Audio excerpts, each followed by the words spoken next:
Évangile de Marcos, Marc en français, chapitre 10. Et s'étant levé, il se rend dans le territoire de la Judée, au-delà du Yarden. Et de nouveau, des foules s'assemblent auprès de lui, et de nouveau, selon sa coutume, il les enseignait. Et les pharisiens, s'étant approchés, lui demandèrent, pour le tenter, s'il est légal pour un homme de répudier une femme.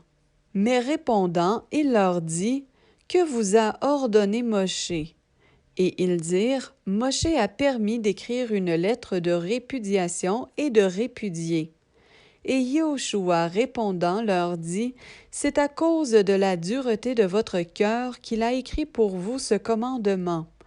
Mais dès le commencement de la création, Élohim les fit mâles et femelles. À cause de cela, l'homme quittera son père et sa mère, et se joindra à sa femme, et les deux ne seront qu'une seule chair. Ainsi ils ne sont plus deux, mais une seule chair. Que l'homme donc ne sépare pas ce qu'Élohim a mis ensemble sous un joug. » Et dans la maison, ses disciples l'interrogèrent de nouveau sur le même sujet. Et il leur dit, « Celui qui aura répudié sa femme et en aura épousé une autre commet un adultère contre elle. Et si une femme répudie son mari et en épouse un autre, elle commet l'adultère. » Et on lui apporta des enfants afin qu'il les touche.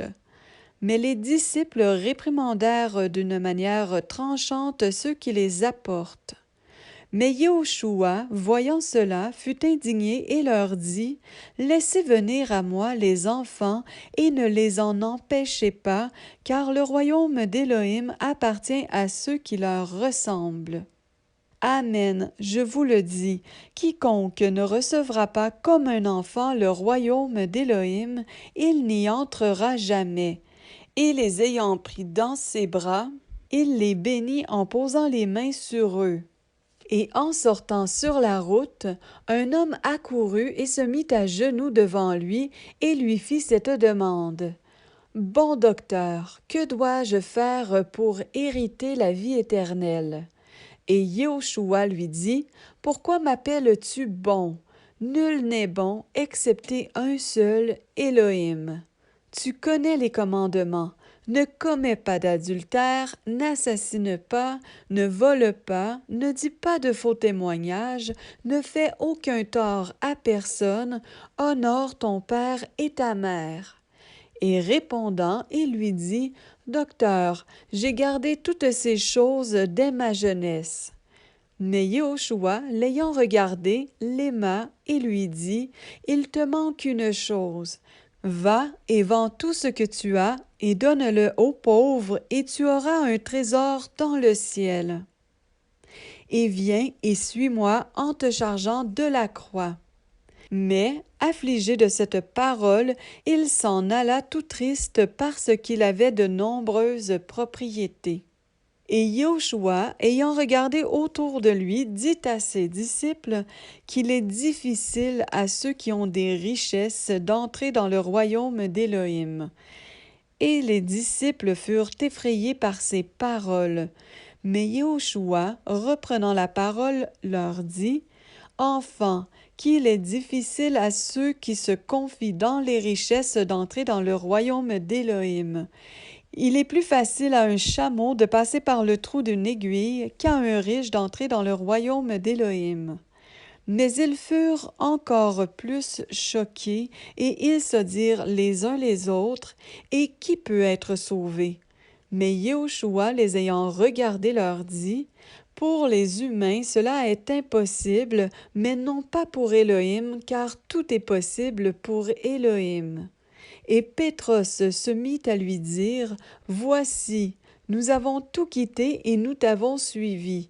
Et répondant, Yeshua dit, Amen, je vous le dis, il n'est personne qui, ayant quitté à cause de moi et de l'Évangile, maison, ou frère, ou sœur, ou père, ou mère, ou femme, ou enfant, ou terre, ne reçoive maintenant, en ce temps-ci, au centuple, des maisons, des frères, des sœurs, des mères, des enfants, et des terres, avec des persécutions et, dans l'âge à venir, la vie éternelle.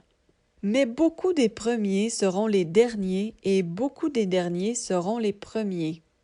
Or, il était en chemin, montant à Jérusalem, et Yoshua allait devant eux. Et ils étaient effrayés, et, en le suivant, ils avaient peur. Et ayant de nouveau pris à l'écart les 12, il commença à leur déclarer ce qui devait lui arriver. Voici que nous montons à Jérusalem, et le Fils humain sera livré aux principaux prêtres et aux scribes. Ils le condamneront à mort et le livreront aux nations, et ils se moqueront de lui, et ils le châtieront avec un fouet, et ils cracheront sur lui, et le feront mourir, et il ressuscitera le 3e jour. Et Yaakov et Johanan, les fils de Zabdi, s'approchent de lui et lui disent, Docteur, nous voulons que tu fasses pour nous ce que nous te demanderons. Et il leur dit, Que voulez-vous que je fasse pour vous? Et ils lui dirent, Accorde-nous que nous soyons assis l'un à ta droite et l'autre à ta gauche dans ta gloire. Mais Yoshua leur dit, Vous ne savez pas ce que vous demandez. Pouvez-vous boire la coupe que moi je bois, ou être baptisé du baptême dont moi je serai baptisé? Et ils lui dirent, Nous le pouvons.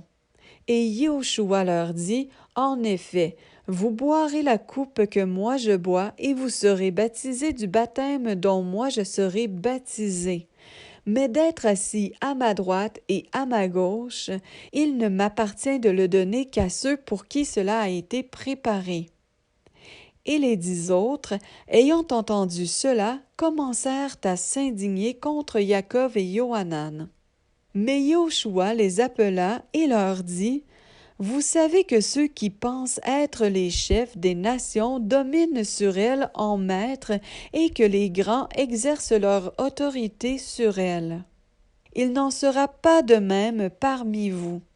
Mais quiconque veut devenir grand parmi vous, qu'il soit votre serviteur, et quiconque veut devenir le premier parmi vous, qu'il soit l'esclave de tous.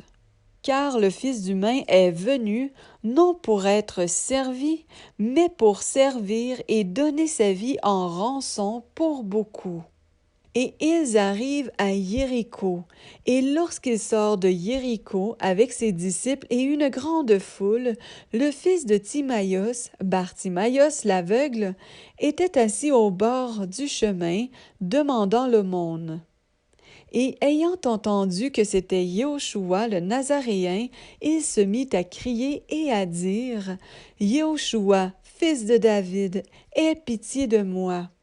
Et beaucoup le réprimandaient d'une manière tranchante pour le faire taire, mais il criait beaucoup plus fort, Fils de David, aie pitié de moi.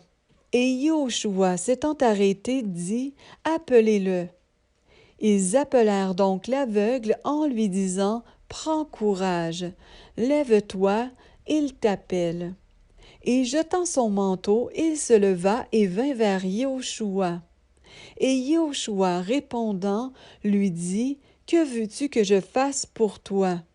Et l'aveugle lui dit, Rabboni, que je recouvre la vue. Et Yoshua lui dit, Va, ta foi t'a sauvé. Et immédiatement il recouvra la vue et suivit Yoshua dans le chemin.